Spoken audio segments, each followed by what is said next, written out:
Alright, so today I'm going to be reading section 2 of chapter 4 in Joseph Campbell's Primitive Mythology.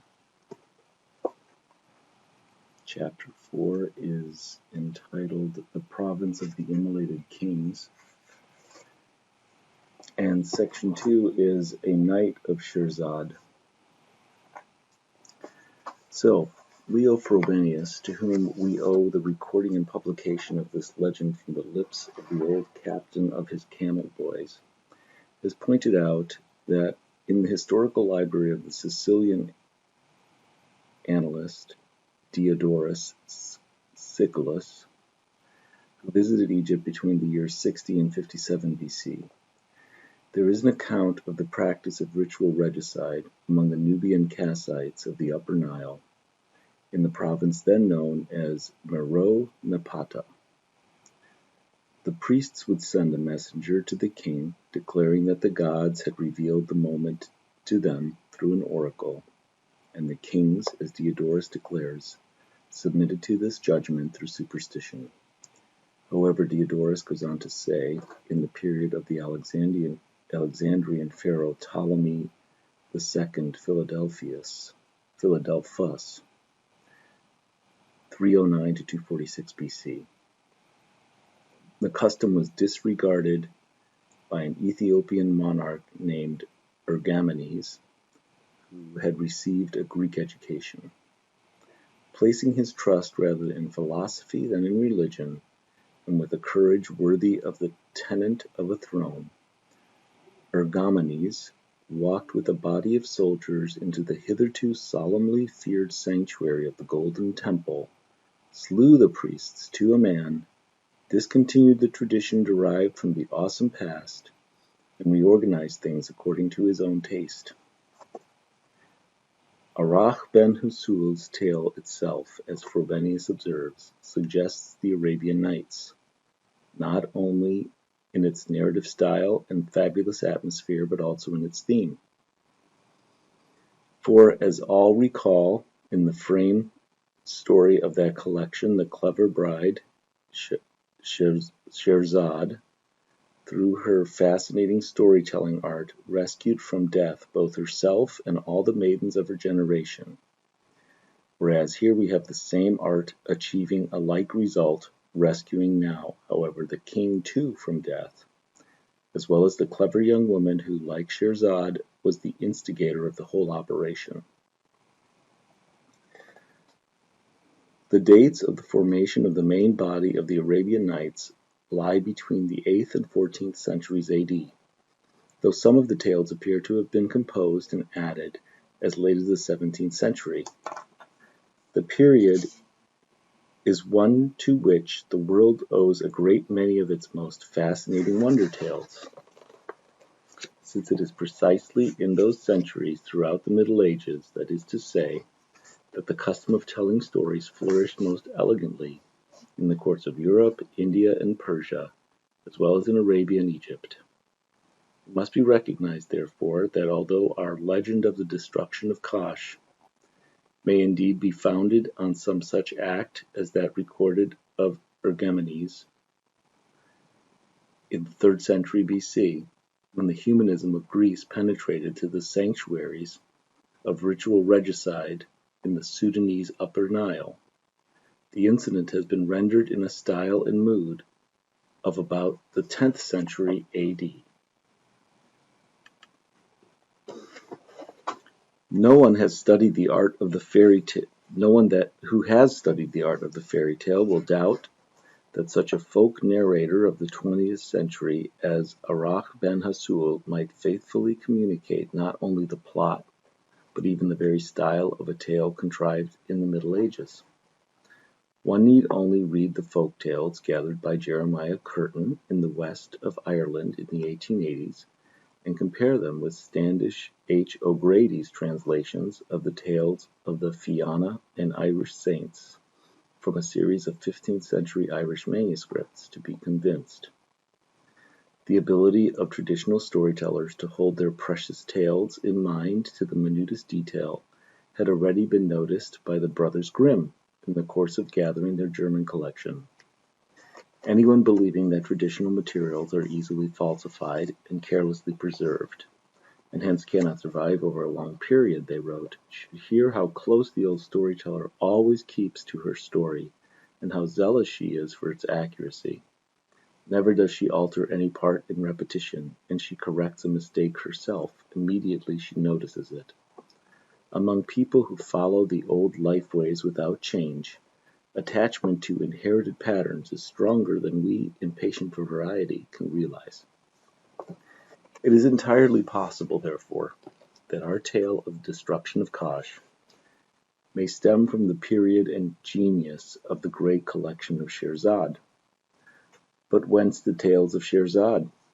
The first to compose tales and made books of them, wrote the 10th century Arab historian Ali Abul Hassan ul Basudi,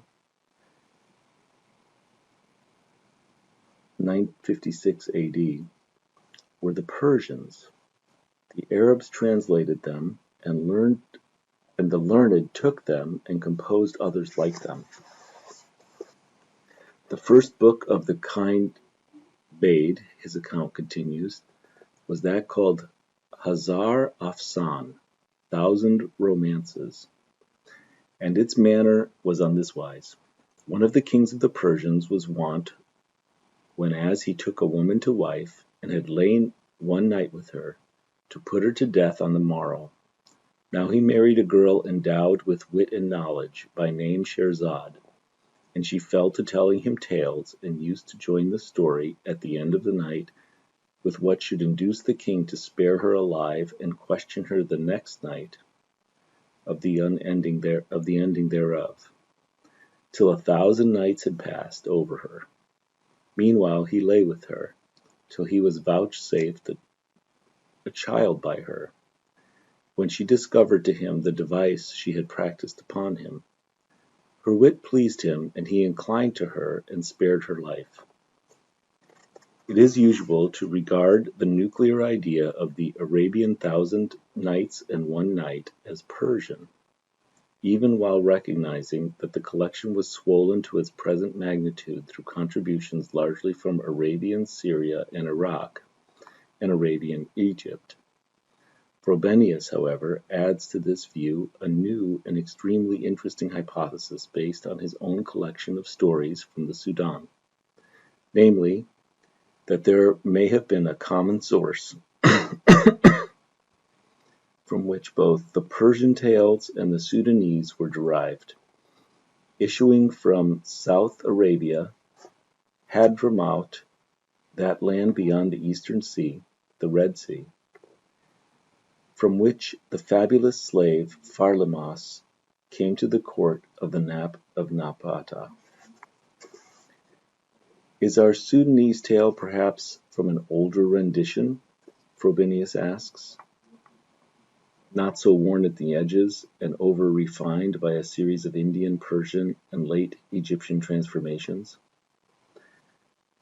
Do we have, that is to say, in this elegant Sudanese narrative and in the celebrated book of 1,000 Nights and One Night, two variants of a single tradition, stemming from a land now largely a wilderness, but a wilderness with the ruins of ancient cities buried in its sands, today called properly Arabia Deserta, but formerly Arabia Felix?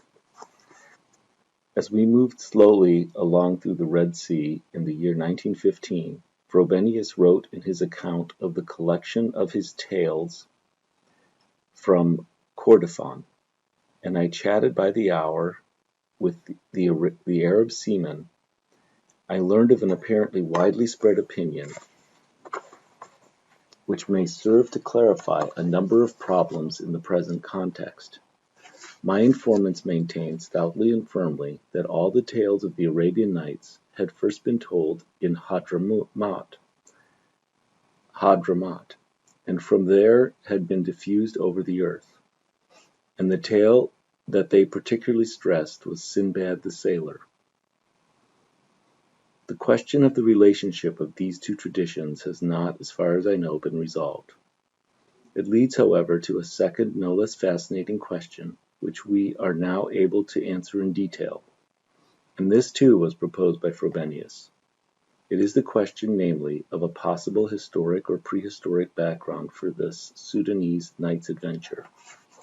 Can it be that the tale was not a sheer invention, but reflected in the glass of a late storytelling style some actual circumstance of the past? The passage from Diodorus speaks for the possibility. Moreover, in the vast body of material assembled by Sir James G. Frazer in the 12 volumes of his monumental work, The Golden Bough, we have evidence enough of the prevalence of a custom of ritual regicide throughout a large portion of the archaic world, associated, just as here, with a pattern of matrilineal descent. Among the Shilluk of the White Nile, a people now inhabiting precisely the region of our tale, the custom of putting their king to death prevailed, according to Frazer, until only a few years ago. It is said that the chiefs announce his fate to the king.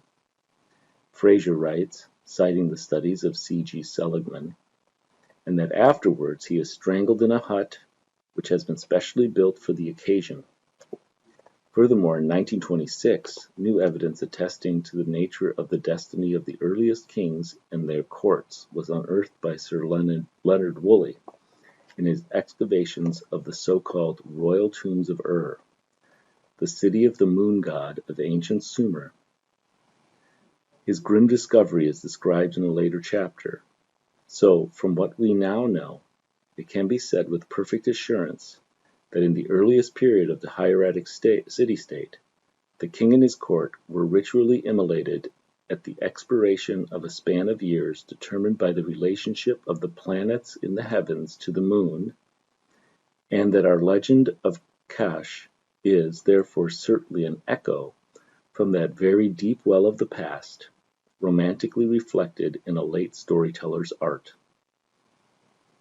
So we'll stop there for now. Next time we'll continue with Chapter 4, Section 3, The King and the Virgin of the Vestal Fire. Thanks for joining me, and have a good day.